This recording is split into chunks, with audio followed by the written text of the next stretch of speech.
Hello, everybody. Welcome back. Today, I'm going to be talking about relationship compatibility. I've already made a few videos on compatibility on relationships. So, you got to watch the other videos as well because there are a few factors that you check when you're checking compatibility. This is another important factor, and it's called dosh soumya. Dosh is a fault. Soumya would be if I try and translate this to English, it would be like a fault in the pleasantness, a fault in the calmness. So this is a very important tool whereby you check how aggressive both the partners are or who has the bigger aggression. Of course, we all have aggression. We all need aggression. But all of us know that, malefics like Saturn, Rahu, Mars, they are welcome in the third house, the sixth house, the 11th house. That is because these houses are the houses of effort. They are called the Upachaya houses. They are the houses of effort. So such malefics do very well in these houses. Because then we are using in effort, wherever you're putting your effort, you're using all that aggression. So the aggression gets focused properly. So Saturn is the planet for discipline. So if you have a Saturn in the third house, it's for discipline and it's for continuity. So whatever you put your mind to, you would bring an amount of continuity in that. Similarly, Mars is your energy. If Mars is in the third house or the sixth house, let's suppose Mars is in the sixth house, then it's going to be a never give up kind of an attitude, where competition, where enemies, where court cases are concerned. You're going to go all the way to defeat everybody. And you're going to put all your energy in beating competition. So those are the right houses for these, malefics. So, but of course, in all our charts, that's not where these malefics are posited. They could be posited anywhere. And so they bring about certain doshas, certain faults in the personality of the native if they are posited in certain important houses which are connected to marriage or relationships. That is what I'm going to be discussing today, the impact of those planets in those particular houses and the comparison of the two charts based on this aggression level. So here we are checking who from the two is more aggressive. And before I start with the charts, so naturally, a male energy is a more aggressive energy.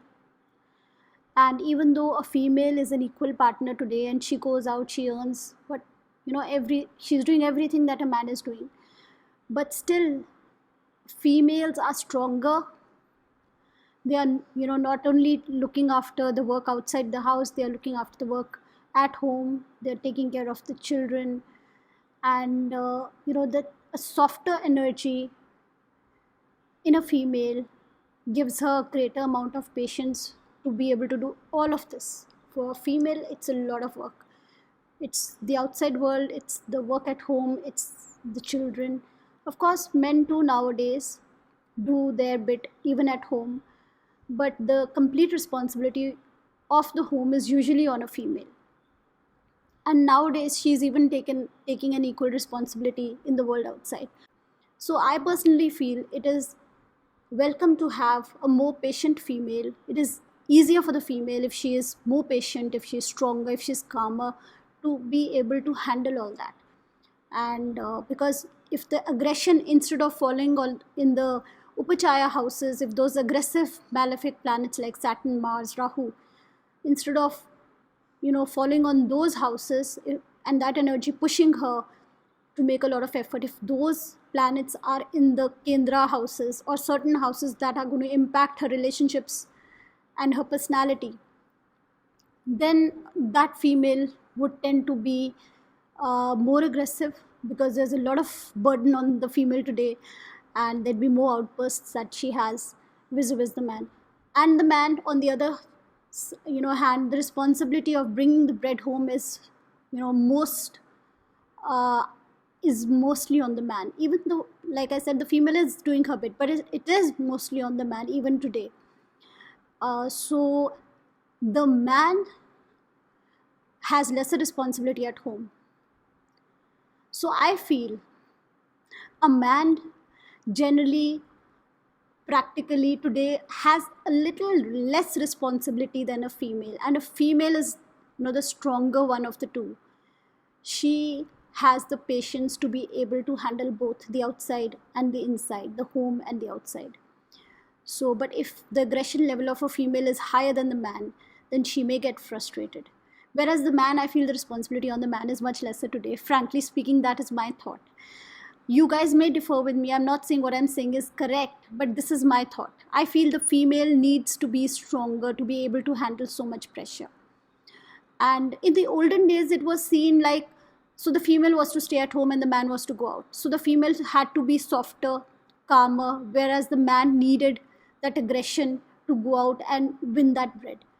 So today the tables, the equations have changed. I feel today too the female needs to be softer in order to be able to handle all that stress. And so it's okay if the man is a little aggressive as compared to the female, because I feel today he has a much lesser responsibility than a female does. So but when I learned astrology, this is what I was told. It's because the female has to be at home, so she needs to be calmer. And since the man is going out and he's putting all his energy outside, it's okay if he is a little more aggressive than the female. But my mind tells me today it is important for the female to be calmer because she has more responsibility today. So whichever way you'd like to see this, you can see this. But now I'm going to share with you how we are going to check the two charts and make a comparison and come to a conclusion. So here is how you will start. So this is a North Indian chart, and in the first house I've written 3 points. That means any malefic, I've named the malefics also here. Mars is the first malefic, Saturn is the second malefic, Sun is the third, Rahu is the fourth malefic, in that order. To Mars we've given 4 points, to Saturn 3 points, Sun 2 points, Rahu 1 point. Okay, so in the first house, if any of these malefics fall, this house has 3 points. Any malefic in this house will be multiplied by 3. So we will take the malefic's points, whatever points the malefic has, and multiply it by 3 if that malefic is posited in the first house. A malefic in the second house, again 3 points. We will multiply these points that the malefic has, again with the number 3 here. Then we'll see the fourth house, any malefic here, again the points are 3, and we will multiply it with the points of the planet also. Then we have the seventh house. The points here is 5 because this is directly the relationship here. And here you have, again, you will multiply the points of the malefic with 5.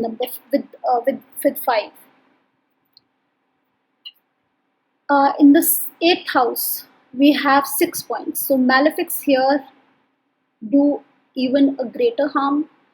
So any malefic, any of these 4 malefics here will be multiplied by 6. Their points, the points of the malefic as well as the points that the house has.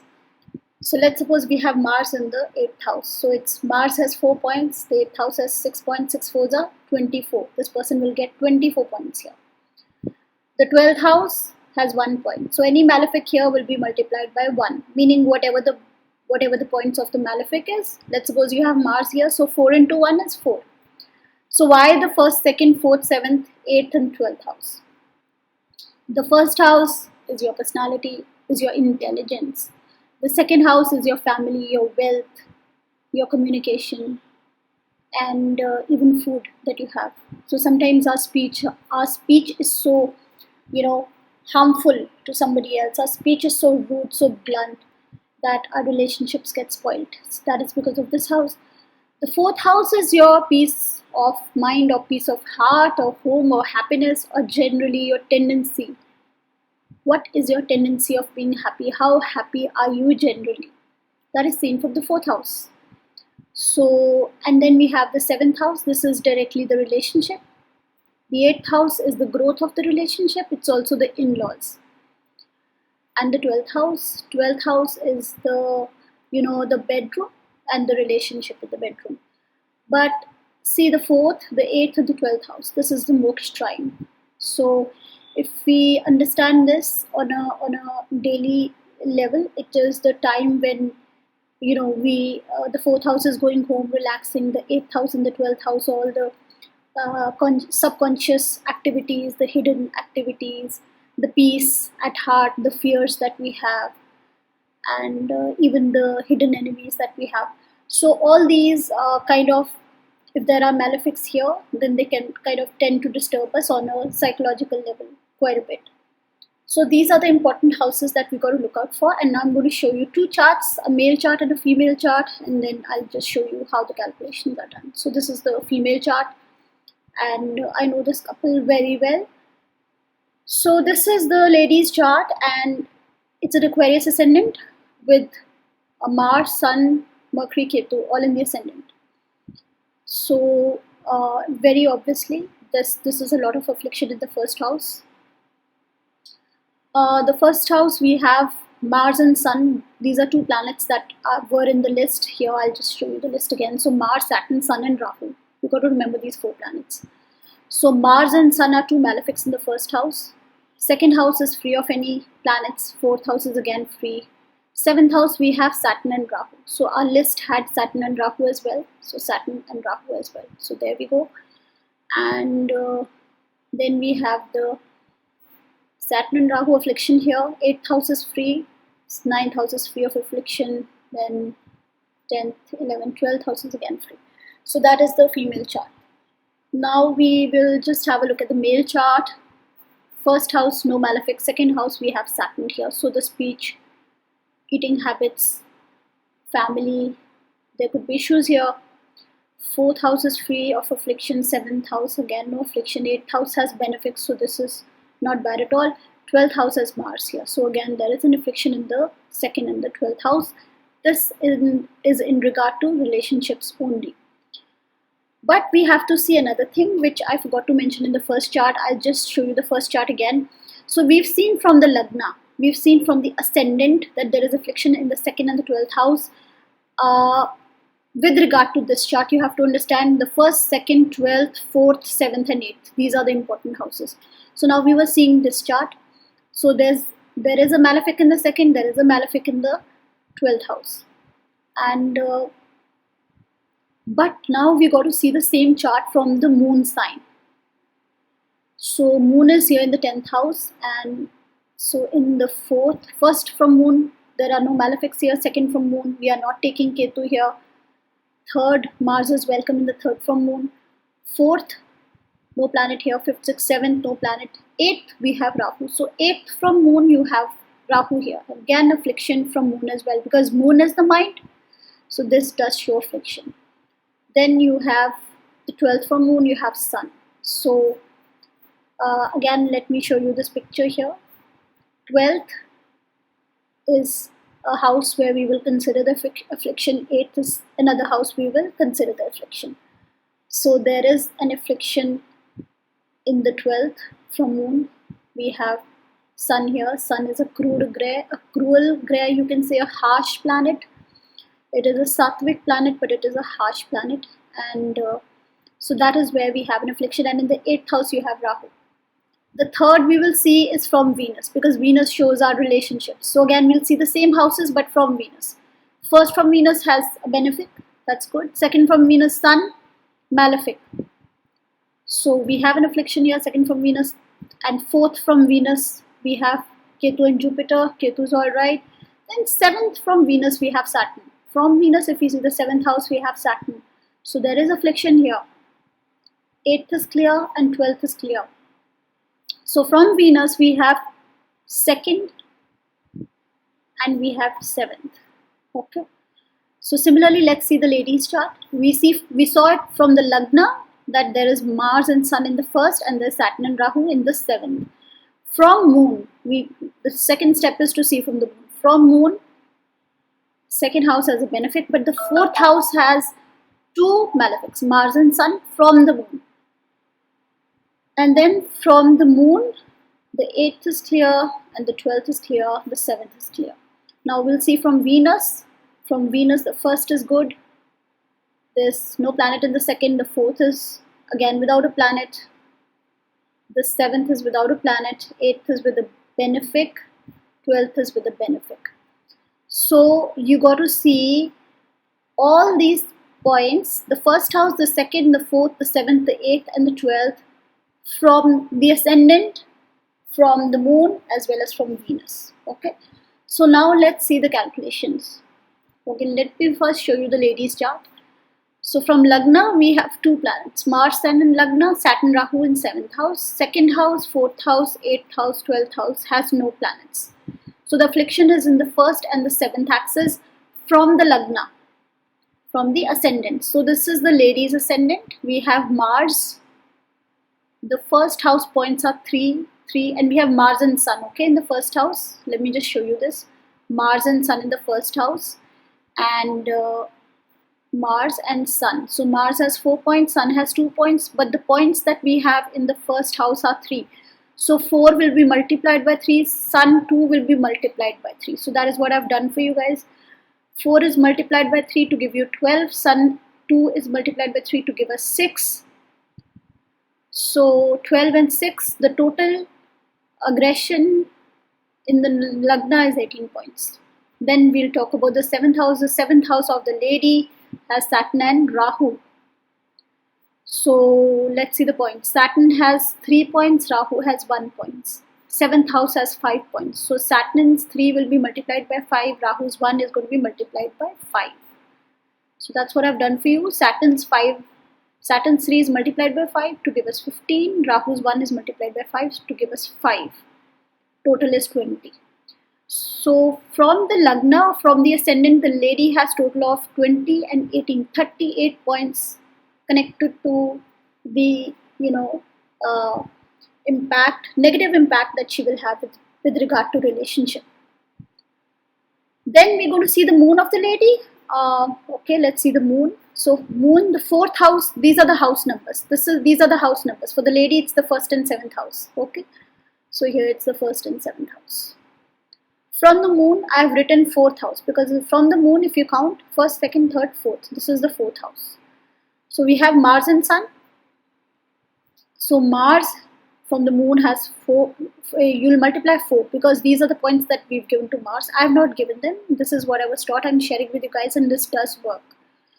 So Mars 4 points into 3 because the 4th house has 3 points. Here, let me just show you this. Mars has 4 points. The 4th house 3 points. So 4 3s are 12. And then she also had Rahu. And she also had Sun, she had Sun in the 1st house of Mars. So Sun has 2 points, and we'll multiply with 3 because from the moon, this is the 4th house. So 4th from moon, 4th from ascendant, 4th from Venus, all have 3 points. So Sun is 2 with 3, Mars is 4 with 3, Mars is 4 with 3, Sun is 2 with 3. This is the 4th house, that is why I've written number 4. So 4 into 3 is 12, 2 into 3 is 6. Okay, so here we have got this total. Now what we will do is, from the ladies Lagna, we got a total of 38 points. 18 points from the ascendant, 20 points from the 7th house. So that is 38 points. From the moon, we got 12 points and 6 points. 18 points, 12 plus 6 is 18. This is the points that we got from the 4th house. There are no malefics in the ladies chart. From the moon in the 2nd house, in the 4th house, we've taken these malefics. In the 7th house, there's nothing. In the 8th house, there's nothing. In the 12th house also, there are no malefics. So that is why from the moon, we've only taken the 4th house. So we have 12 and 6, which is 18. From the moon, whatever points you get, you got to divide them by 2. And you get 9 as a total from the moon for the lady. From the ascendant, you got 38. From the moon, you've gotten 9. Now let's see what she has from Venus.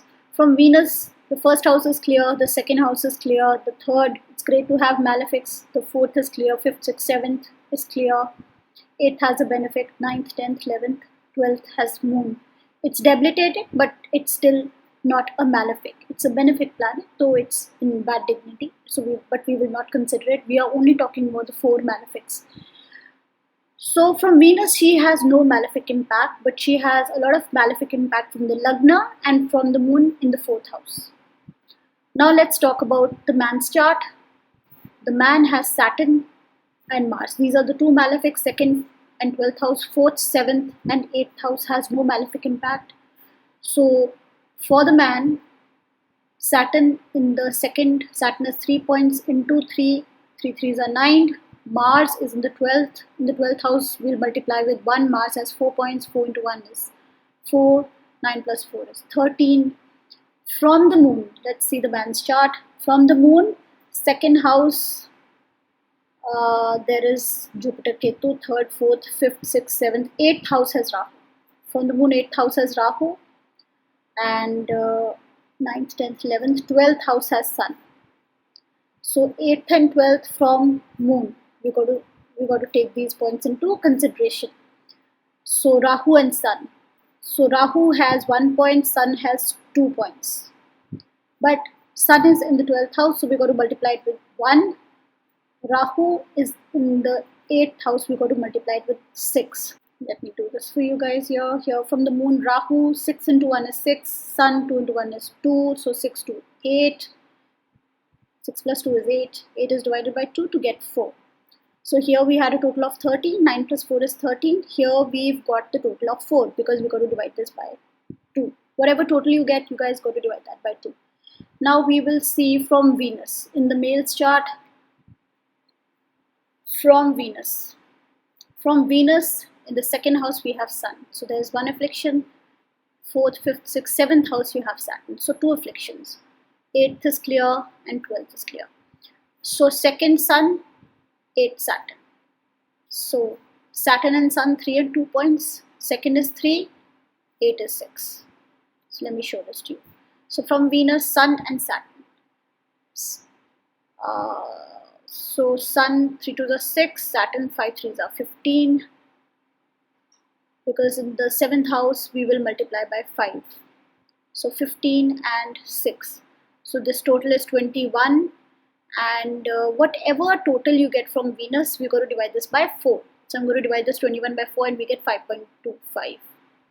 So from the ascendant, the man got 13 points. From Moon, he got 4 points. From Venus, he got 5.25 points.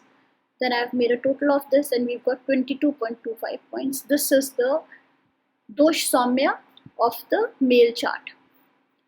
So the male chart, Dosh Saumya was 22.5. The lady's total is 38 plus 9, which is 47. So the lady's total is 47, which is more than double of the male chart.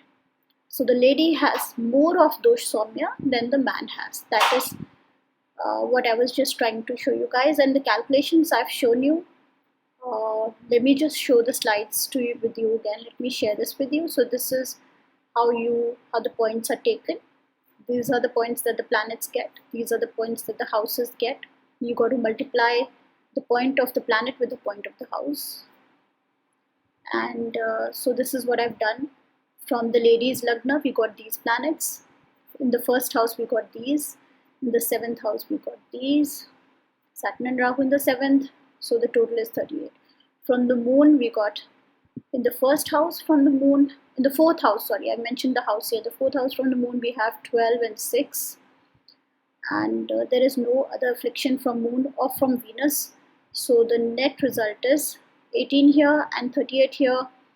And this 18 is divided by 2 because this is from the Moon. We've got 9 here. So 38 and 9 is 47 for the female.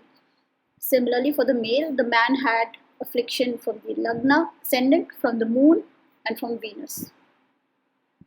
And he got a total of 22.5. So the man definitely has lesser amount of aggression than the female does. So we just saw 2 charts of a couple where the female scored much higher than the man, double of what the man scored in the aggression level or in the calmness of the personality. So that shows there is more aggression in this female, and I've practically seen that there is a lot of aggression which makes her more dissatisfied, more frustrated, even though this lady is not really working, even what she's doing at home, the general work that she's doing at home with the children and everything, even that keeps her upset sometimes. And there is friction definitely. So ideally the man's dosh soumya needs to be higher than the females, but the difference should not be too much. The maximum ratio between the two dosh soumyas should be 1:3. So if the lady is, let's say, 20, the man should be 60. That is the maximum. So if the lady is 20, the man cannot be like 80. Should not be. It should not be that high. And in this case, definitely the female's dosh soumya is double than the man. So there is an issue. There have been issues, and not that they're not getting along, not that they've gone through a divorce or something, nothing like that. They have children, they're living happily, but on a day-to-day level, you can see the aggression in the personality of the lady, which keeps her more dissatisfied. Like I said, personally, I feel satisfaction is important when you're discharging or when you're doing your duties. Feeling happy about your day-to-day life and feeling satisfied is very important, especially for a female, because her responsibilities are much more. So in this case, even though the female is not working, she's at home, but I can see the dissatisfaction level.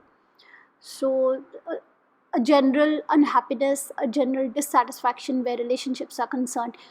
And the maximum points that the lady got were in the first and seventh house. So it's the personality. The first seventh house is the personality of the native, and the way she, experiences relationships, the way she, relates to other people, and that is where the flaw is. For instance, if two people are having dosh soumya in the same house, let's suppose in the second house, both of them are having dosh soumya.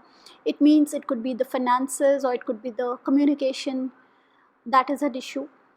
If it's the fourth house that both of them were having an issue with, which is not the case, because the lady from the lagna had no issues with the fourth house, but from the moon she definitely had issues with the fourth house.